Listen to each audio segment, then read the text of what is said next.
आजच डाउनलोड करा आणि तुमच्या आवडत्या मालिकांचा आनंद लुटा।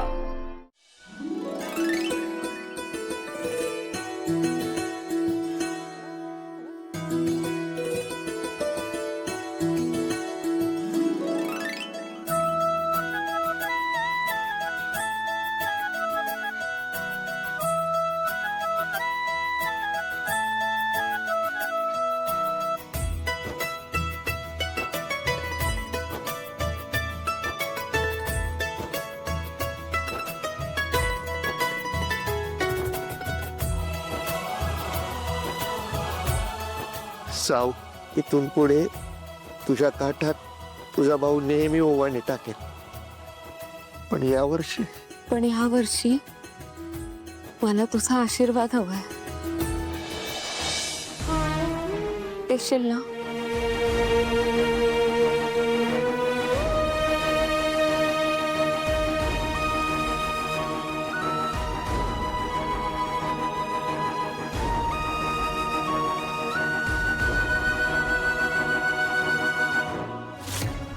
डिलिव्हरी घेऊन आलेला मुलगा सगते होता हे तुला माहित होतं ना ऐश्वर्या? मला कसं माहित असणार? ऐश्वर्या, उगाच भोळेपणाचा आणू नकोस हा।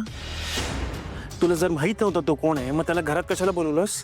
काय तर म्हणे त्याला रिव्ह्यू द्यायचे, त्याचा मास्क काढायला लावला, याचा अर्थ काय काढायचा ऐश्वर्या? ह्याचा अर्थ तुला जो काढायचा आहे तो काढ, पण एक लक्षात ठेव, त्या लायकी नसलेल्या लोकांसाठी तू स्वतःच्या बायकोला जाब विचारतोयस। लायकी नसलेली लोक? कोणाची लायकी करतेस तू? अगं प्रत्येकाची लायकी त्याच्या पैशानुसार नाही ठरत ऐश्वर्या। ए हॅलो, आवाज खाली आ। आणि आहे माझ्यासाठी पैसा इम्पॉर्टंट। खिशात पैसे असले ना तरच त्या माणसाला रिस्पेक्ट मिळतो, त्याच्या पैशावरून त्याची लायकी ठरते। आणि नेक्स्ट टाइम माझ्याशी आवाज चढून बोलायचं नाही, खूप महागात पडेल तुला। ऐश्वर्या, शेवटची राखी राहिली। बहिणी एक काम कर ना, उद्या सकाळी घरी जाऊन अपूलाही राखी बांध। दादाने आत्ताच घेऊन यायला हवं होतं ना त्याला, मला आठवण येते त्याची। अक्के, अप्पू, अप्पू, कुठे होतास तू? मला किती आठवण येत होती तुझी। आता आलोय ना मी। सावली, मला असं वाटलं की अप्पू आल्यानंतर चेहऱ्यावर स्माइल येईल, पण तू तर रडतीयस। आनंद नाही झाला का? परत घेऊन जातो चल। नाही,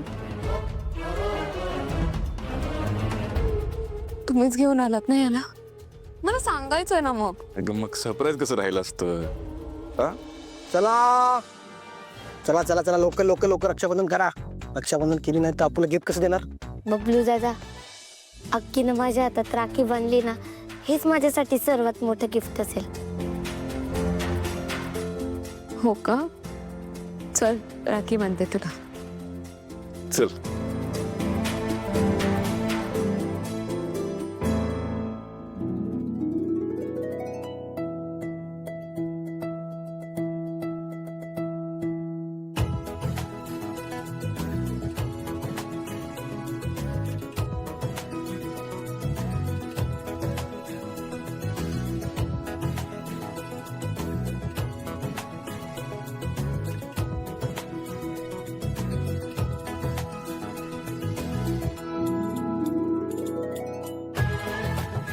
अक्के, खरं तर भाऊ बहिणीची रक्षा करतो, पण आपल्या बाबतीत वेगळे, की जर तू माझी रक्षा करतेस।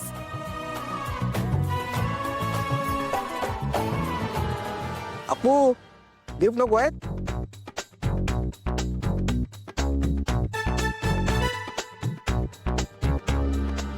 तुम्ही खरंच देव बनून माझ्या आयुष्यात आलात। कधीच वाटलं नव्हतं की माझ्या आयुष्यात असं कोणीतरी येईल जो माझी सगळी स्वप्न पूर्ण करेल।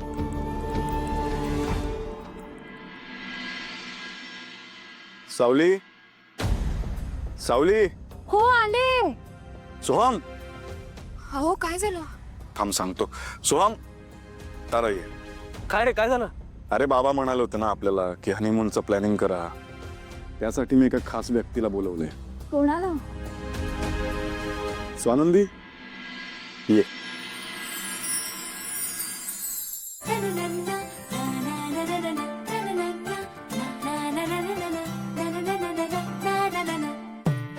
Hello. Hi. Hello. Hello. Swanandi Sarpotdar, honeymoon travel expert. हनीमूनच्या प्लॅनिंग साठी आपली मदत करणारी ती. वाव. या बसा. सो मला कळलं तुम्ही सगळे तुमचं हनीमून प्लॅन करताय, म्हणजे अर्थात तुम्ही काहीतरी विचार केला असेलच. सावली, तुझी काही स्वप्न असतील ना? काही नाही. अगं लाजतेस काय? काहीतरी मनात असेल ना की मला इथे जायचंय, मला तिथे जायचंय. सारंगकडे काय बघतेस? सारंग, तू नाही विचारलंस का तिला कुठे जायचंय ते? मी तिच्या सोबत असलो ना की तिला कुठेही जायला आवडतं. फक्त मी तिच्या सोबत असायला हवं बस. सावली, आपल्या मनात काय चाललंय हे आपल्या जोडीदाराला नीट कळलं ना की सगळं सोपं होतं आणि मज्जा येते. त्यामुळे मनातलं सांगत जा. बरं झालं तू हे सगळं तिला सांगतेस, नाही तर सारंग सर जे म्हणतात तेच. किती गोड आहात रे तुम्ही दोघं. पण माझी स्वप्न आहेत हा. म्हणजे मला आउट ऑफ इंडिया माझा हनीमून सेलिब्रेट करायचा आहे, पण सोहमला भारतातच सेलिब्रेट करायचा आहे हनीमून. म्हणजे टू बी व्हेरी स्पेसिफिक, मला मॉलदीवला जायचं आहे आणि सोहमला मनालीला. कारण हनीमून ट्रॅव्हल्सशी निगडीत माझ्या काही आयडियाज आहेत. म्हणजे कनेक्टिव्हिटी, कन्व्हिनियन्स, कम्फर्ट सगळा विचारात घेतला पाहिजे ना. एक्झॅक्टली. आणि खरं तर योग्य बोलताय तुम्ही. कारण मला वाटतं तुम्ही भारतात हनीमून प्लॅन केलं पाहिजे. कारण बघा ना, भारतातलं वातावरण आपल्या ओळखीचं असतं. इथली माणसं आपलीशी वाटतात. आणि खरं सांगू, इथल्या हवामानात आपण कधीही आणि कसंही ऍडजस्ट होऊ शकतो. आणि ह्याच्या उपर जाऊन भारतात किती सुंदर जागा आहेत फिरायला जाण्याच्या. एक मिनिट, आम्ही तुला बोलवलं इथे आमच्या हनीमूनचं प्लॅनिंग करायला. सो तू ना आमच्या मनाप्रमाणे लोकेशन सजेस्ट कर, तुझ्या मनाप्रमाणे नाही. आणि तू आम्हाला अक्कल शिकवतेस. मला सांग, तुझं लग्न झालंय का? नाही, माझं लग्न नाही झालंय.